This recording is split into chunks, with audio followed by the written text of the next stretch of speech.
तुझा कॅमेरा इतका भारी आहे, अल्ट्रापेक्षा आता आपण बनवणार आहे डांगरची भेंडीची भाजी. त्याच्याकरता आपण आता टाकलेलं आहे जिरा मोहरी, जिरा मोहरी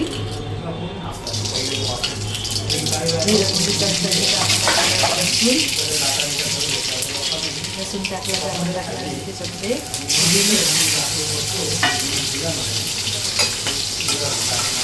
मिरची चांगली तडतडली.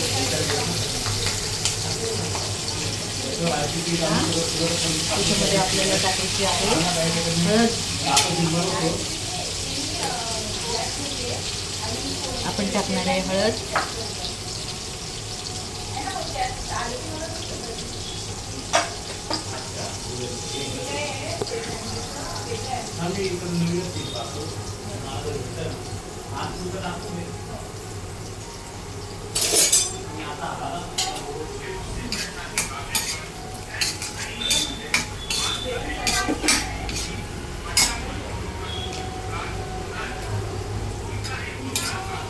आता आपण लसूण जिरं मोहरी तडतडली आहे ती आपल्याला भेंडीच्या भाजीमध्ये टाकायची आहे.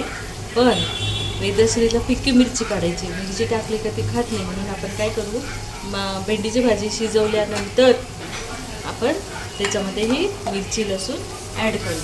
तोपर्यंत आपण ही साईडला काढून ठेवू. म्हणजे मुलांचा पण विचार खूप महत्त्वाचा असतो स्वयंपाक करताना. सगळ्यांचं लहानापासून तर मोठ्यापर्यंत सगळ्यांचं विचारचं करायचं. मेदू म्हणजे छान वास येतो, एवढा खमंग वास कशात येतो. नंतर मग आपण टाकणार आहे याच्यामध्ये दुधीची डांगरची भाजी ही.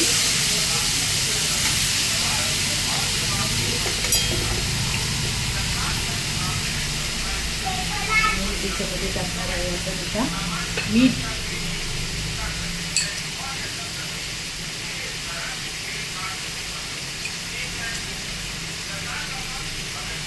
माझं हे छोट्या चमच्याचं प्रमाण आहे. हा छोटा चमचा, 1 पावशेरला 1 चमचा मीठ, अर्धा किलोला 2 आणि 1 किलोला 4 चमचे असं माझं हे प्रमाण आहे. आणि मला कमी जास्त काहीच होत नाही, व्यवस्थित होते.